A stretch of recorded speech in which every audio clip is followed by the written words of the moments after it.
Terry, first of all, today we've already got some big news. Congratulations. We saw Shoresy'S season 3 confirmed coming out. You must be pretty pumped. It's I mean, I guess you've already known. No, but I really, guys, I didn't know that it was going to come out. I like right now. I knew that I didn't know scheduling conflicts or whatever. I really don't know. I'm not behind the scenes.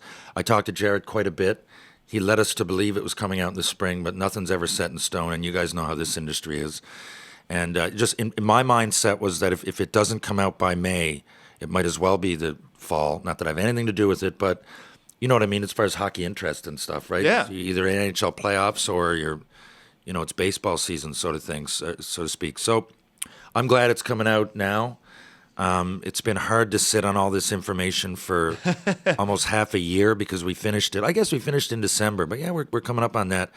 And it was just, of all the things we've done on this show, this pushes boundaries. It gets a little bit deeper. I was laughing harder. I was crying harder. Yesterday, I only watched all 6 yesterday. Now, when we film it, obviously we know what's going to happen.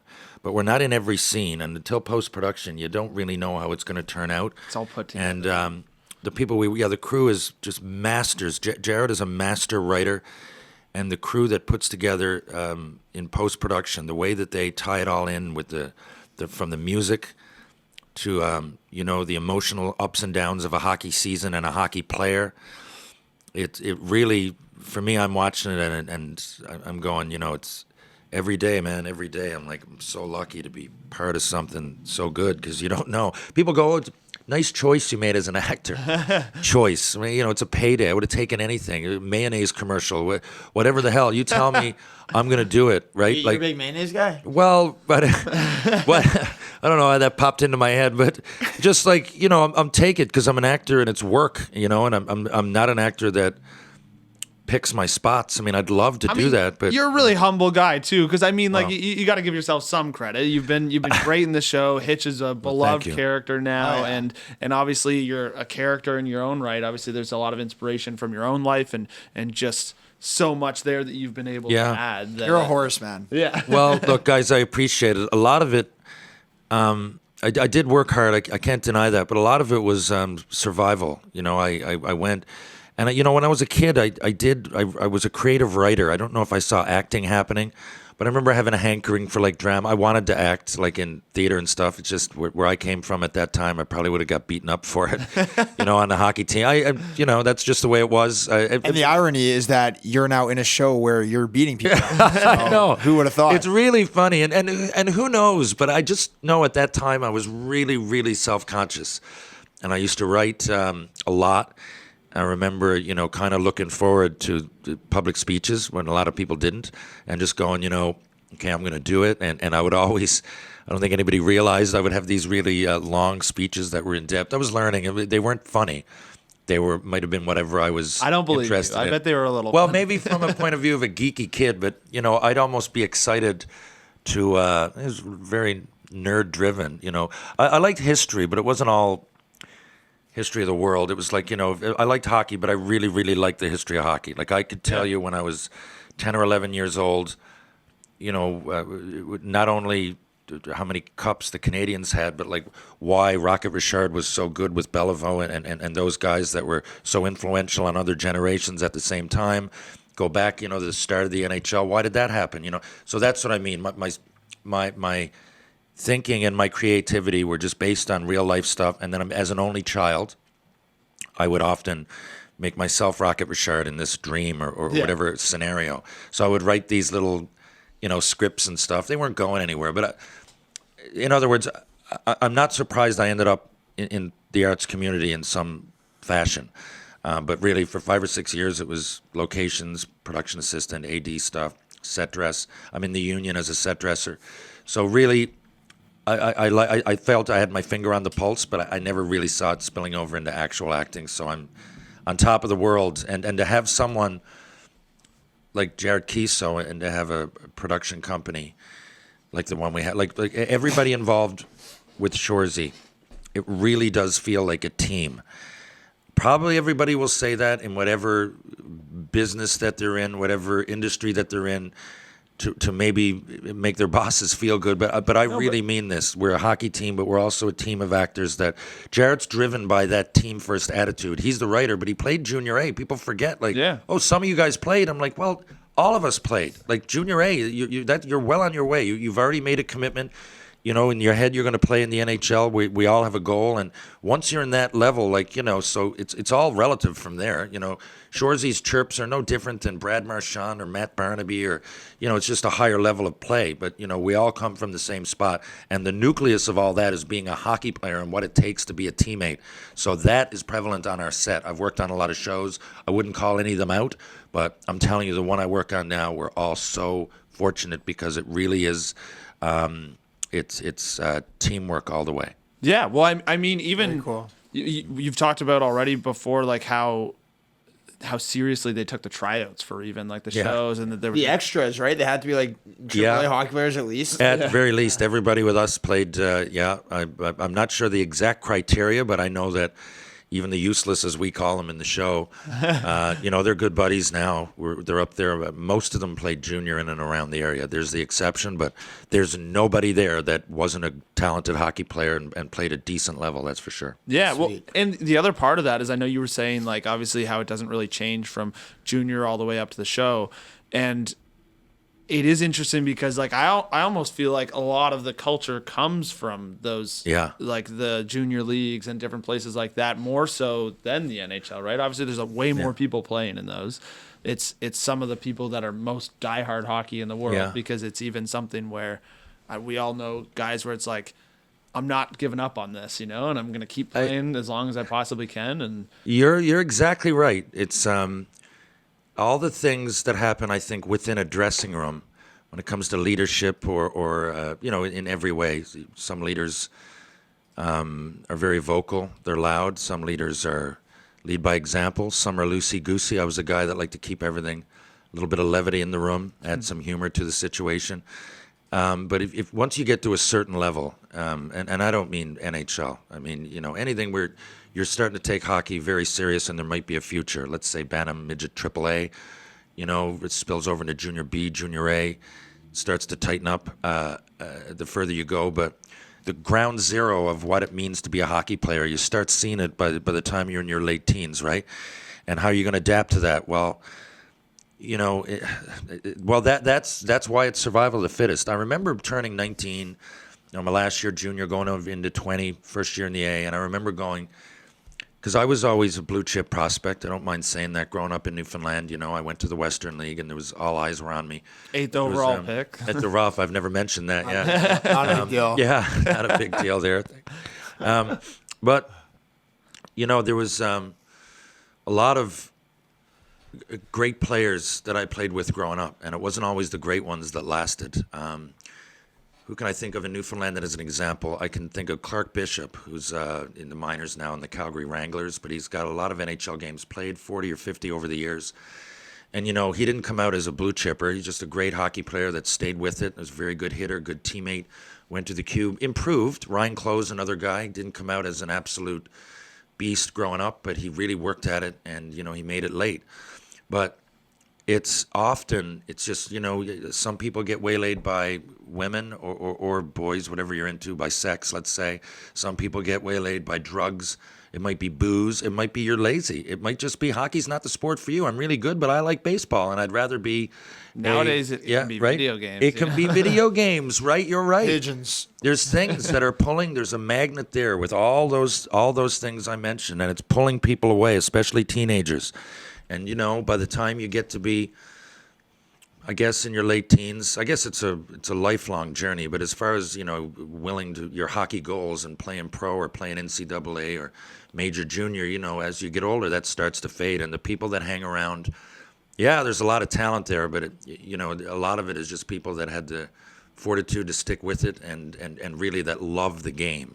There's nobody I know that I played with in the NHL. You might even call them out and say, well, they don't fight. They don't hurt. No, yes, they do. They do. Just to be there and to put up with all of the nonsense and put up with, your agent and the workouts and everything else. I know you get paid a lot, but it's a small window, and not everybody knows that's going to happen. It's just, like I said, it's survival of the fittest. And any hockey player that's in a position, that of success, that's in the eyes of the beholder. But let's say you don't make the NHL. Let's say you don't make pro, but you go to school and you get your schooling paid for. That's still more than a small percentage, less than 1% of the hockey world. So, the point being, when we're on Shoresy, all of those people you're looking at, obviously it's me if I went in the first round. Obviously it's Jordan Nolan with 3 Stanley Cups. And I can go down the list, but, we've all played a level that we appreciate each other as teammates, push each other as actors because of that background we had as hockey players. Well, I want to get back to the team-oriented thing in a second, but I also, because it kind of is fitting into the topic that you were talking about. Speaking of Stanley Cups. Well, no, I was going to say, actually, because you were talking a lot about the grind of the NHL, did you see some of the discourse around Zack Hyman and the whole thing of like where people were being like, oh, yeah, cool, he scored 50 goals, but he has rich guy's dad, privileged. and like, yeah, they're calling him privileged and like taking credibility away in that way. Like, that's just an ignorant thing. It's a lot to unpack when people say that. From the obvious physics of it, okay, I think last night he had a backdoor goal. But how many people have played with Connor McDavid that it didn't work out? I always found it to be a little bit harder because if you know that you're under the gun, especially when you first start playing with these guys, right? Like, it might sound awesome, but you've got to all of a sudden be thinking on their level. You got to give it to them more. You got to realize that the best player on earth, one of the best players ever, is over there right now. So that takes a lot to be able to adapt to that. And I can name you, for every one Zack Hyman, there's 20 that it doesn't work. So there's that. There's knowing how to play it. I think he complements Connor McDavid. Probably not as much, but a lot. There's a big percentage going back the other way. There's also the mental adversity that you face just on the way, and the way he plays.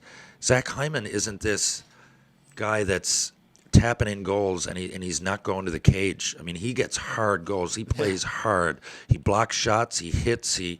It's interesting how the narrative is almost like, oh, those are easy goals, but it's like everybody always knows that that's the toughest area of the ice to get to. So how is that totally an easy goal? And you have to play the game at a certain speed to be able to keep up with Connor McDavid. Like, that's just what gets lost in all of this. Like, Zack Hyman has also improved his skating tremendously since he entered the league. Like, he was not a great skater really when he entered the league, from what I remember. And I agree with you. Yeah, and now he's like, this guy is moving. And the crazy thing is, I went to school with Zach's brother Spencer, and he said to me, Jesse, I'm telling you, Zack is just only going to get better as his career goes on. It happened to him when he was a junior player. It happened to him at Michigan.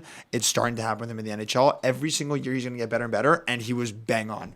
Zack Hyman's gotten better and better every single season. He really has, and I'll tell you a stat that I'm impressed with. When you're playing with a player of that stature, you often have a lot of giveaways because you're trying to get him the puck.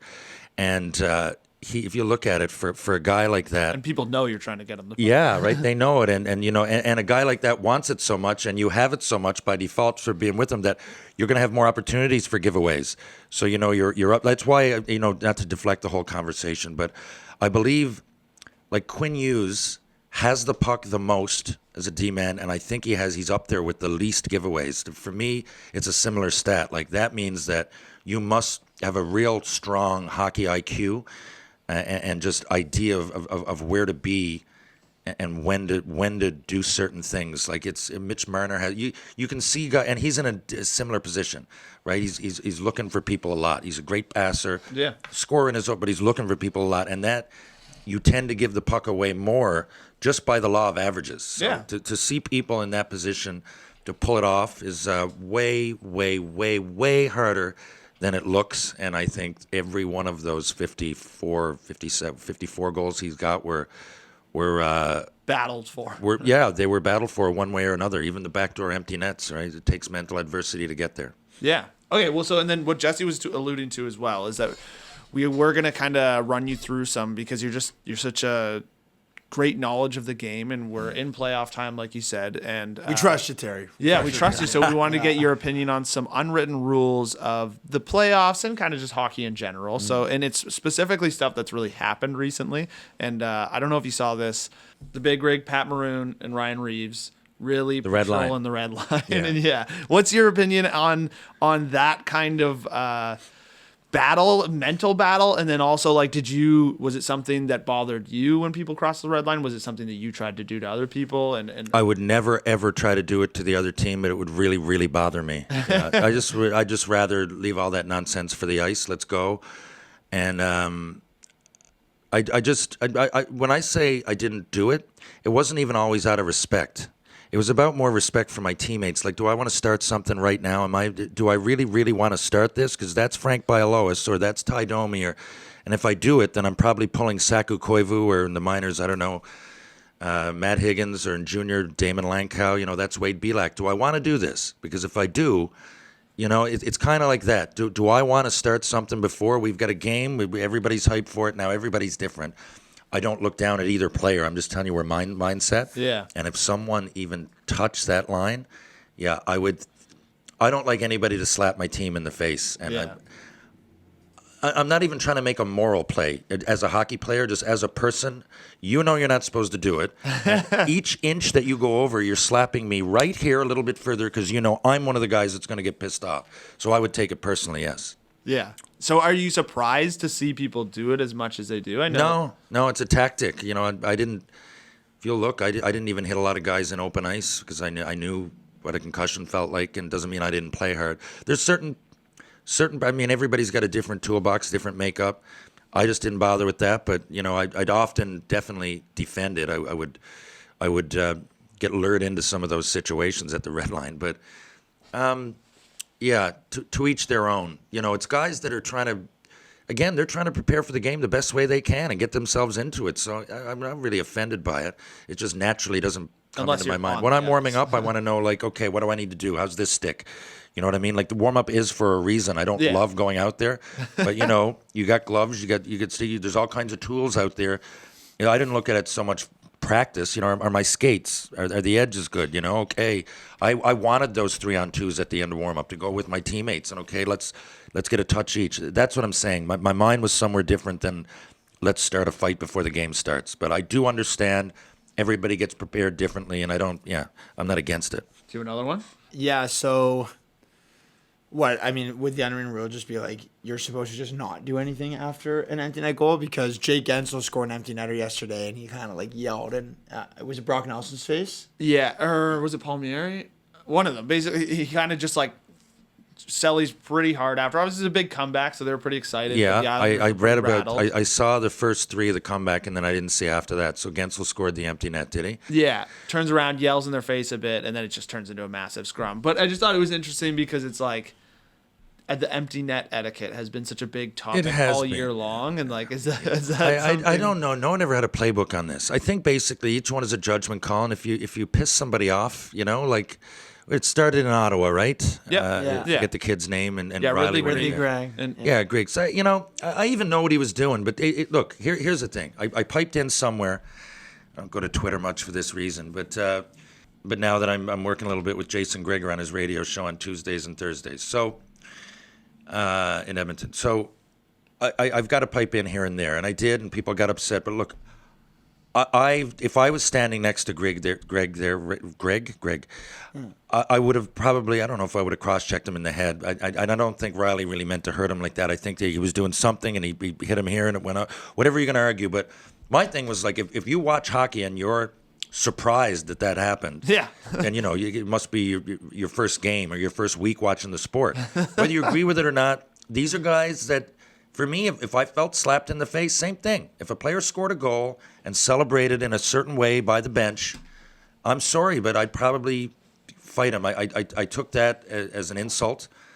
And, each situation is different. I think Brady Tkachuk got mad the other night. Someone slipped it in the net. Late, right? The game was over and the puck went into the empty net. Same thing. Would I get as mad as Brady did? I don't know, but he's got a lot more on his mind. He's a captain of the team. They're really had a disastrous season. Yeah. I see where it came from. I think each one is a judgment call. It comes down to just... I agree with you. Like, when I see it, I'm like again, and we're talking about different levels, even now playing beer league, like, stuff like that just will piss people off. Yeah, that's it. Everyone knows that. We don't talk about it. that. It's just, you piss somebody off. There's a level. There's going to be a reaction. Yeah. I think it's just And whether or not Riley, maybe Riley didn't mean to cross-check him in the head. I think just any hit to the head in general is going to cause a ruckus. But I don't think anyone was surprised to see Morgan Riley get upset. Like if you're about going that or to, pissed put it off. this way, if I did it, I would have to be ready for someone like you. Just, Yeah, you know, that was just one of the be most surprising parts. Yeah, He- you know? he should have he was braced like, himself. You didn't see it coming Yeah, at all. whether you agree or not, I can tell you most places that allow checking on the planet in this sport, if you do that, just be ready because people are going to be upset I'm not arguing for either side. Yeah. Okay. But that is probably going to happen. It's emotions here. It's a little slap in the face, and guys don't always like that. I could probably go cross sports with that. You know, there's all kinds of situations in baseball. You hum one in at my face, it's 9-0. I'm probably going to charge the mound the next pitch. Yeah. You know, each one is, and you know, it's a judgment call each situation. It's what makes the sport interesting. It's what we have to talk about. Yeah, exactly. I love it. Speaking of fighting, what are your thoughts on fighting in the playoffs? Is it something that's happened more, less? You think it's appropriate amount You so know, far? yeah, I figured there's an old myth that fights don't happen in the playoffs. They do, and it's high intensity. There's definitely, I haven't looked at the analytics, but it certainly seems like there's more hits. Real intense. The playoffs in hockey is unlike most other sports. You know, the change that happens, it's a metamorphosis, man, from the regular season to the playoffs. The play gets stepped up. Same thing, emotions. All of a sudden, okay, a 5-minute fight means a whole lot of, depending on when it is. You don't want to put your team at risk. Who's fighting, you know, and what is it really going to do to the series? There's all kinds of reasons that it takes on a new identity in the playoffs. But it's still going to happen because, again, guys get upset. And, you know, it's something in our sport. It'll forever be talked about, but I think when you play with so much passion, even organized passion, even when you know maybe that what the boundaries are, sticks are going to get up, fists are going to get up, the odd fight. I probably would think that over the years there's less in the playoffs, but it always happens. Every round I call it, there's at least going to be one. My God, Yeah. I think. You know, and I'm not sitting here rooting for it. I just mean there's a lot on the line, man. Especially our sport. You think about what the Stanley Cup meant to you growing up, right? So I was no different. Danny Cleary was no different. Michael Ryder was no different. Austin Matthews. So the Stanley Cup means a lot. You know, you might get paid whatever this and that, but it means a lot, especially when you're representing a city. And you know, the first thing that goes into my mind whenever, even in the minors, I'm putting on a jersey is like, I felt a sense of pride. I'm wearing, whether it was Hershey Bears or Colorado Gold Kings or Montreal Canadiens, I'm wearing this representing the city I'm playing in. So there's that too, right? When you see a Winnipeg Jet or a Toronto Maple Leaf or an Oiler get frustrated, it's not always with themselves. I'm representing the team and I'm representing the city. Not every time, but there's a little bit of that in there. So when gloves fly off in the playoffs, there's just an overall intensity that's not there in the regular season, and it's just often emotion spilled over and displaced emotion. But you know, you for the most part get back up and play the next game, and it's water under the bridge. Yeah. The other one, so again, we're just trying to do stuff that's especially recent and relevant for some of this stuff. Tyler Bertuzzi, it was kind of like in a scrum, Tyler Bertuzzi gives Brad Marchand a little whack on the back of the knee, but it was pretty light, and he goes down, draws a penalty, and like me personally, like I know we talk about this, like I love, like, and I, because I'm saying this in a positive way, because I actually love it, is when guys play like rats and they're just out there and like. Well, that's good like, for the fans. Yeah. Exactly, and realistically, it's good for your team. Like he drew. I honestly, as a Leafs fan, I was like, oh god, they're gonna score on this power play now, and like, of course, Brad Marchand was able to draw that. Yeah, he's good at it. Within the game, is there something like? Do you feel is there any sort of embellishment or anything that crosses a line, or do you think you do what you can to get your team away? I used to, but I found that there's so many nuances to that, and then I found myself in the same position in a big game. You know, maybe I'd like to think that I don't go out there with diving on my mind, but there's definitely been times you're tired. It's the end. It might be an overtime, whatever it is, and you know you probably go down a little easy.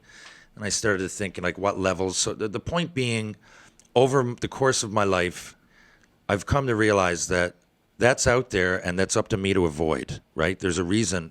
People go, oh, ref, how did you miss that? Look, it's a split call. If you sat back and realized and looked, okay, that was Marchand, and he's probably going to do this, right? As soon as, he'll start stuff when they're losing. Yeah. And he'll just stay away when they're, and that's him. And he's an artist. He's great at doing that. So I know there is no code that I can refer to. I know a lot of players, especially old school, that I know, that would probably say there's no place for it. But I think there's always been a place for it. I can go back, who did I played against that I really respected? Or, who I met in 96 was Claude Lemieux at the 96, where I didn't play in it or anything, but they were using our dressing room in Montreal because the final game was played there. A few more were played there. And, I like to pick guys' brains like that because, he made a living at doing that. There's guys, like I went out to Winnipeg. Well, I was in Winnipeg a couple of weeks ago. I did the Mike Keane Celebrity Classic. Well, it was nice. We raised some good money, and it was a lot of old NHL guys there, like Jamie McCowan and Dana Merz, Matthew Barnaby was there. Beauty. And Mike Keane. And even Keane played hard, but he wasn't. He danced to the bell. He might chirp a little bit, but he wasn't quite that public enemy number one. Barnaby was, but I'd say the same thing. He lured me into one. Like he was very good at that, and that's just another obstacle that you have to deal with when you're a player. So, for me, hey, if the ref calls it, there was a reason, and you got to smarten up next time. I mean, I want to get Marchand too. I'd want to get him if I was out there, and I know exactly what Bertuzzi was thinking. I think Domi got one the first game. Yeah.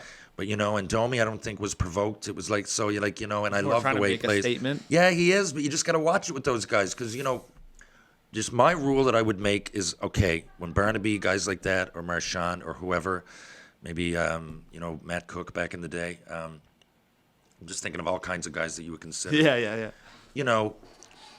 Do it on your own terms. Don't do exactly what the scouting report says. Don't play it right into their playbook. Do it on your own terms, yeah? You want to fight me now, do you? Okay. Wait, a couple periods, maybe the game changes, maybe now we get a few. Now maybe there's 3 seconds left and you're trying to get a goal. Now, 3 seconds left, it's 3-1. This doesn't matter. Here you go. Now I'm going to take my penalty, right? You got to do that. And if not, it shows a vulnerability, and that's why there's winners and losers. Yeah, I couldn't agree more. I personally, it's one of those things, even especially I don't know, I'm sure even referees kind of look at it and think yeah, maybe I was supposed to know he was going to do that, but so were you. All of us know what some of these guys are going to do in these scenarios. Don't get drawn into it. I love it. I think the refs are a big part of the game, and you got to not really manipulate's not the word, but you definitely got to know how to stroke them the right way. Really, really early on. I learned to shake the officials' hands after every game, no matter what sport, no matter even now in ball hockey. I still do it because not to suck up to them, not just it's a human thing out there. Give this guy the Lady Byng Award. Well, I just always and I think my point of view is solidified now that I see all the video replay, and I'm like, a lot of it's unnecessary. A lot of it still is a flip of a coin. Right? Like last night, there was just as much talk about Bertuzzi's high stick. Yeah, it was a high stick, but one more inch down, and we would have been talking about this forever, and we wouldn't have known either way. Yeah. A lot of that happens. So now I get it. The puck goes in the net. You got to figure that out. But I just mean in every sport across the board, there's the role of the official is dwindling. But I like it. It's a human element of sports. Look at everything from the Richard riots to Gretzky on Gilmore. There's always going to be, that's a part of the game. We're fans here. We're entertainers, right? I often say, in many sports, an example like load management. Okay, I came up here in 2019, right? Take my daughter up to go to her first Raptors game. What's going on here? It's November. Kawhi's not playing. So I just, for me, one team wins the championship. In all the sports, that's what's common, is that one team wins. Now in hockey, we got 31 other teams. So there's entertainment here. Like when Matthews was going for 70, is he going to dress? Of course he's going to dress. You got a fan base watching this, waiting for the, not only from sales or whatever, it was from, you're a fan, you want to cheer about something, especially Leafs fans. So well, you know what I mean? There's so much more to the game. There's so many small storylines, and I think the referees are a big part of it. Love them or hate them or whatever, it gives us something to talk about the next day. So I say, I'm all for it. And if Marchand or someone else lures you into a penalty, I'm not blaming the ref. I'm blaming myself.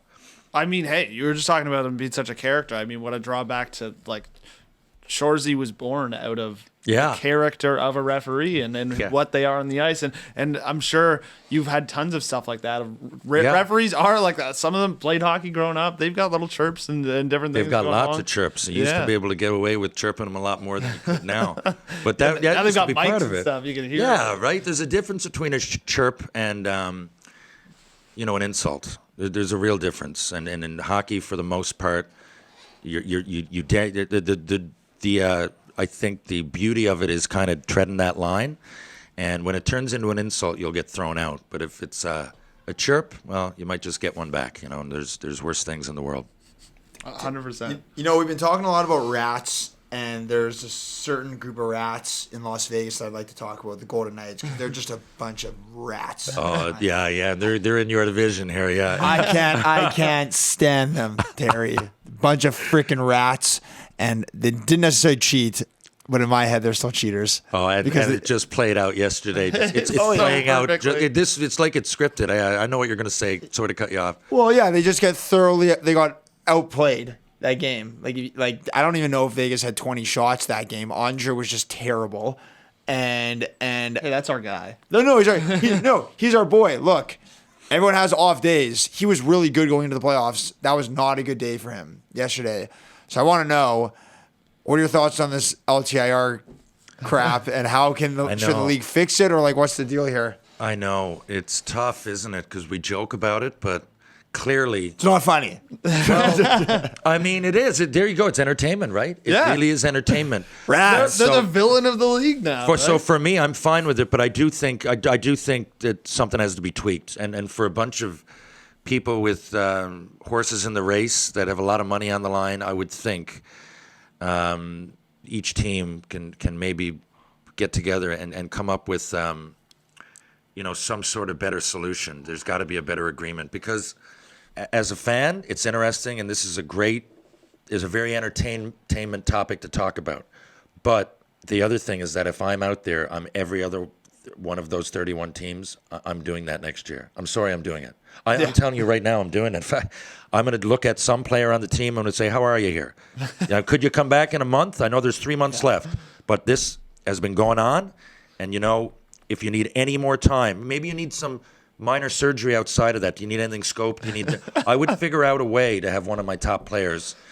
That's the only way to battle it, right? If we're going to Terry, say this seems like a job for you. I feel like you well, go I'm out just saying, and if you're going to let it nothing's alone hurt. and you're going to want me to play ball, okay, but I'm not going to play innocent anymore. Someone is going down on my team with a month or two Terry, left. Is your rib cracked? Do you need some time off? Are you sure? I can crack your rib. Yeah, exactly. No, Guys still got pipes, eh? exactly.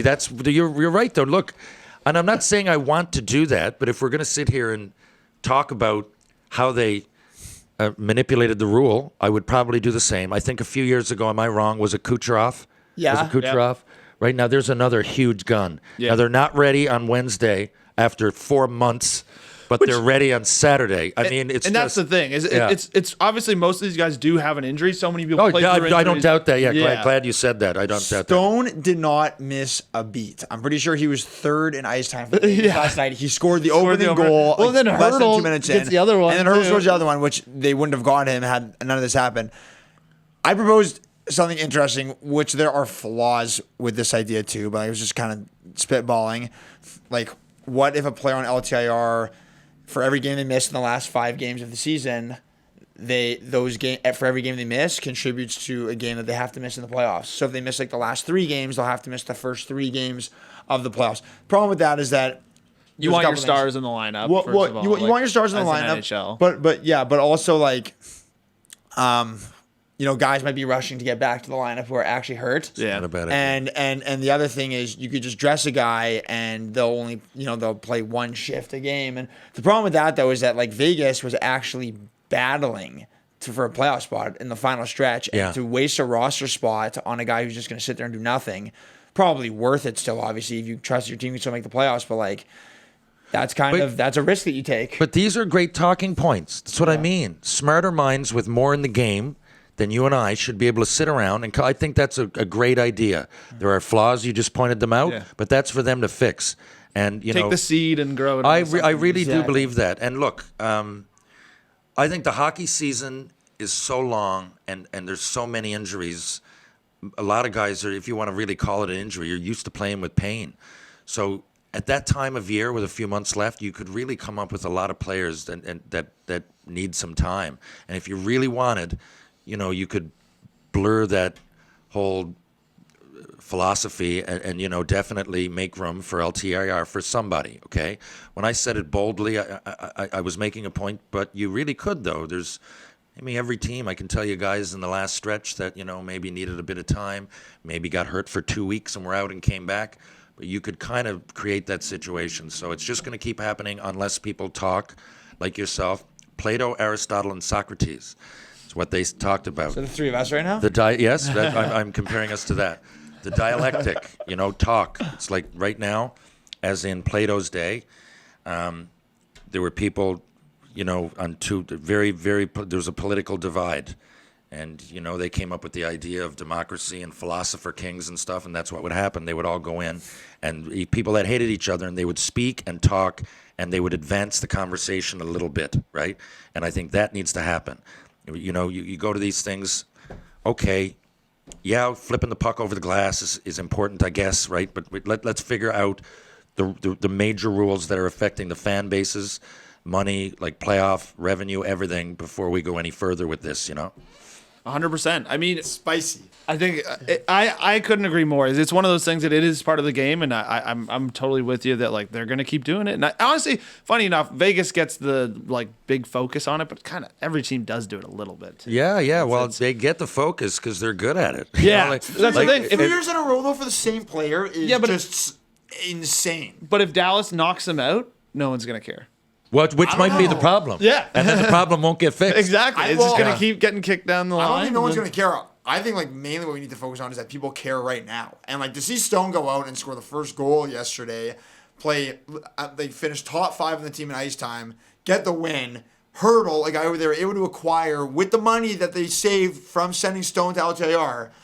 It's just such bullcrap. Yeah, it's so ridiculous. But you said it yourself. I know you're saying they played lots of time and stuff, but we talked about they have to gel as a team, and because they've been doing this, they played pretty terribly in that second and third period that, like, Dallas had a chance to win. It wasn't like it was out of their hands. They had a chance there. It's just a microcosm of what you asked me. Why, the whole Marchand luring you into somebody's doing it because he's within the rules and he can do it. Yeah. Same thing. For sure. You talk about an organization. There's a parallel there to what we were talking about earlier. Well, I hate it, but it's within the rules. they're not breaking they're not breaking the law. Totally. Like one thing I said in the video I made is like I'm not gonna blame Vegas. I'm not gonna, and I like Mark Stone as a player a lot. He's from Winnipeg. We played in the same hockey league. You just see you're up on me. Not a big deal for everyone who keeps calling me a terrible hockey player.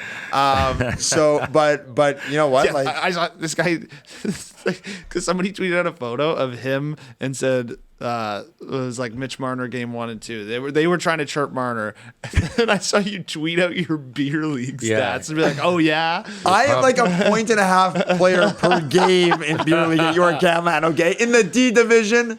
I got to play with you guys at some point. Terry, get your ass out to a game. And you know what? When yeah. I come up next, I'm going to bring a set of gear up here and just leave it. Ryan McDonald always asked me to. I used to skate up here with Jim Cuddy and Devin and a few more. Devin's Jim's son, another great musician.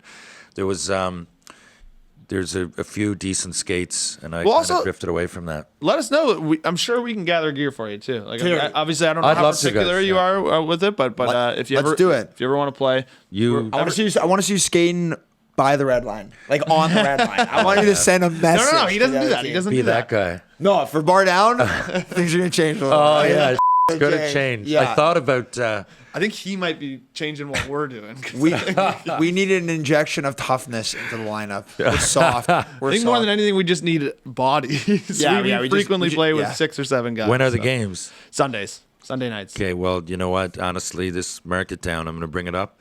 Whenever, I'm not only here for Shoresy, I'm here for a lot of other reasons. Yeah. I'm here for this stint for a couple weeks, and then I'm here again in like a month. So we'll figure this out, boys. Yeah. I can't wait. Your attendee, Ryan has been playing with us. So. Yeah. Not as attendee, but not as attendee. Well, that's a funny thing. Yeah, he's such a great actor that you believe it. Well, and the way, I can't speak for Jared Key, so I can't. But when we had everybody in, and I know that McD plays a little bit out, but he never played goal.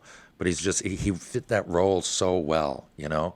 And really, I just watched season 3. No one's seen it yet, but he really brings it. Like, he has a real comic instinct about him that's kind of underrated. Yeah. That he can almost like take punches of comedy. He's great for us. Like, you know, we're there with guys like Ryan and girls like Tassia Tellis. These are professional actors, okay? So they might be learning a little bit about hockey from us, but we learn an awful lot from them, especially McD. I got an audition there right now. We're actually going to watch the Allen Cup tomorrow. We're going to go over the lines in the car and then do it when I get there. He's amazing, huge influence. Yeah, unreal. I love that. Well, and obviously we're going to be very excited to tune into season 3 of Shoresy's. It's been the best. So it's great to have such great hockey media out there again, and obviously there's not as many movies and shows out there, but this has been one of the best ever. So it's been great. And, well, thanks, boys. Next time I see you guys, maybe you'll be on the ice. Yeah, or I'll be on.